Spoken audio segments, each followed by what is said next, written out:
Salut, tu aimes les plantes? Les déguisements ne te dérangent pas plus que ça? Je te souhaite la bienvenue sur la chaîne. Ce qui va suivre est la suite d'un autre épisode. Mais il n'est pas nécessaire de l'avoir regardé. Je vous souhaite un bon visionnage. Début mars, j'ai fait germer avec plus ou moins de succès une vingtaine de graines d'adénium. 44 jours plus tard, comme vous pouvez le constater, mes petits adéniums se sont réellement bien développés. Et maintenant, ils sont tous là, nombreux et bien rangés, comme une petite armée de mini-baobabs mutants. Je vais enfin les placer dans un pot individuel, et je vais les offrir à droite à gauche. Et une fois la nuit venue, quand tout le monde sera endormi, ils passeront à l'action. Bah, qu'est-ce que tu fais? Une vidéo sur le rempotage. Pour rempoter vos adéniums, c'est pas compliqué. Un substrat de pH compris entre 6 et 7,5 fera largement l'affaire. Les adéniums sont neutrophiles. Par contre, il faut que le substrat soit hyper drainant. L'eau d'arrosage doit traverser le pot et en sortir le plus vite possible. Du coup, il est fortement déconseillé d'utiliser tout ce qui est cache-pot et coupelle. Pour rendre votre substrat drainant, il est préférable d'y ajouter des matériaux de rembourrage. Perlitre, granules d'argile, sable grossier, ainsi on peut ajouter au terreau entre 30 et 70% de matière drainante. Le plus simple pour ne pas se planter, c'est partir sur un terreau pour cactus et euphorbes et d'y incorporer de la perlite.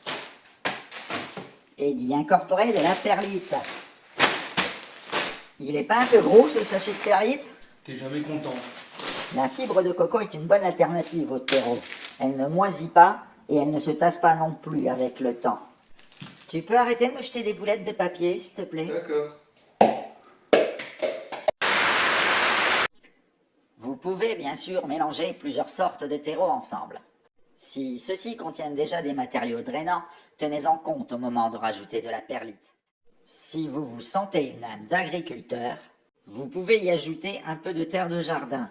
D'ailleurs, si vous voulez trouver de la bonne terre de jardin à disposition, vous n'avez qu'à vous servir sur les monticules que laissent les taupes à la sortie de leur taupinière. Les taupes vous auront préparé une terre idéalement aérée et en général dépourvue de graines. Pour limiter les risques de moisissure, je préfère partir sur un terreau en sac de qualité supérieure. On peut aussi y ajouter du charbon actif ou du charbon de bois. Le charbon de bois assainit le terreau et ne pose en général aucun problème de surdosage. Moi, je n'en ajoute qu'aux plantes tropicales qui ont besoin de beaucoup d'eau. Il est aussi possible de cultiver vos roses du désert dans un substrat uniquement minéral, comme dans de l'akadama, cette argile volcanique granuleuse bien connue des amateurs de bonsaï. Vous pouvez aussi utiliser de la pierre ponce, de la zéolite ou de la pierre de lave. Vous trouverez un mélange de ces trois éléments prêt à l'emploi. Ce produit est vendu à la base pour faire de l'hydroponie passive. Ici, on s'en servira comme un substrat classique, sans faire remonter d'eau par capillarité. Certains cultivent même les adéniums dans un mélange uniquement composé de pouzzolane et de sable fin. Avec un substrat minéral, vous réduisez considérablement le problème lié aux attaques fongiques.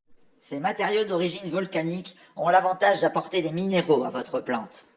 Personnellement, je préfère les combiner avec du terreau ou de la fibre de coco et de m'en servir comme rembourrage, en substitut de la perlite. Ainsi, j'obtiens un substrat bien aéré et hyper drainant qui n'étouffe pas les racines en s'agglomérant autour d'elles.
reste plus qu'à tester la perméabilité du substrat.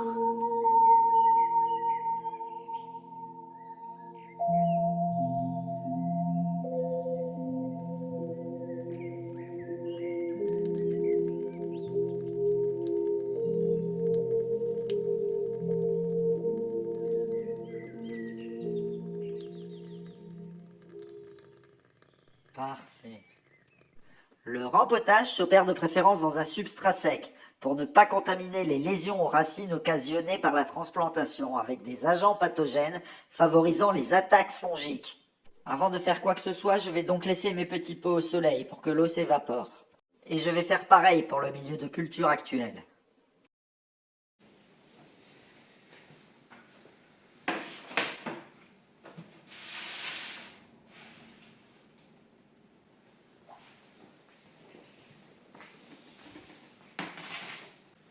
Il est enfin temps pour mes roses du désert de rejoindre leur nouveau quartier.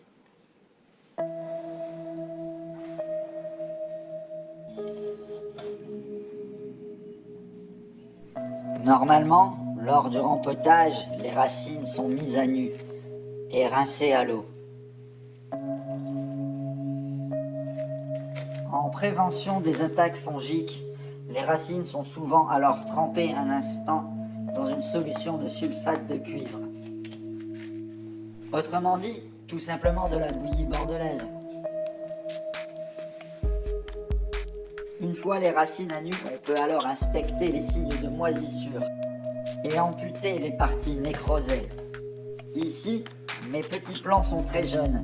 Si je détecte de la moisissure, je ne pourrai pas faire grand-chose.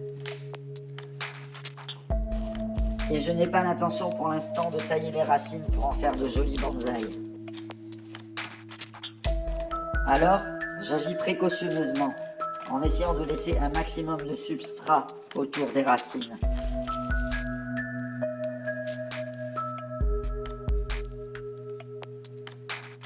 De cette manière, j'espère une reprise plus rapide de la croissance des petits plants.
La fibre de coco et la perlite sont récupérées pour cultiver d'autres plantes moins exigeantes.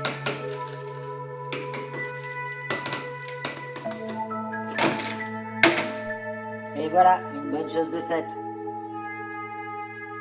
Comme pour l'instant rien ne les distingue, j'écris le nom des différents cultivars sur les pots. Contrairement aux autres plantes, je n'arrose pas tout de suite après le rempotage, j'attends quelques jours.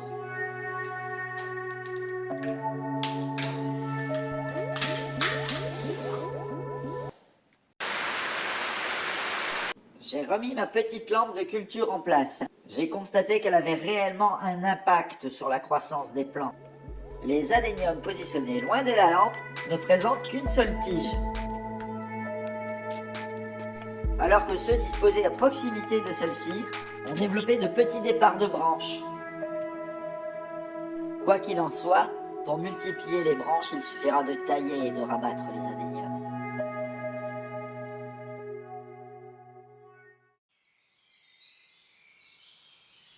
Je vous ai présenté différents substrats pour la croissance des adéniums. Mais le meilleur substrat pour les roses du désert, c'est celui qui vous convient selon votre goût et votre style d'arrosage. Par exemple, les cultivateurs situés dans les régions tropicales où sévit la mousson privilégieront un substrat minéral et laisseront leurs adéniums dehors en toute saison. Si vous préférez espacer les arrosages, il faudra privilégier un substrat à dominance organique.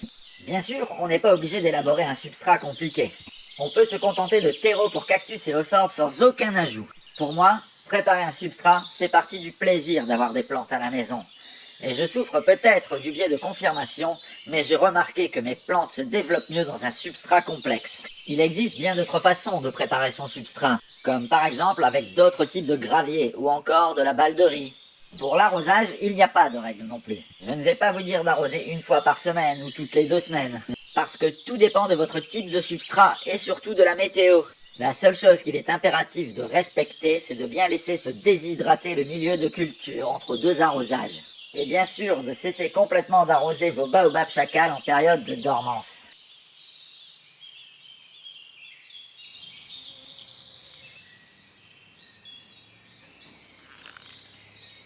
Je vous remercie d'avoir regardé la vidéo jusqu'au bout, et je vous dis à bientôt pour de nouvelles aventures pleines de chlorophylle.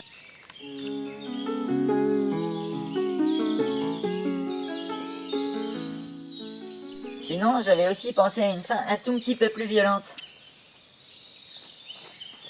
Si tu trouves que tu as perdu ton temps, c'est pas une impression mon grand. Tu avais toutes les infos en un clin d'œil.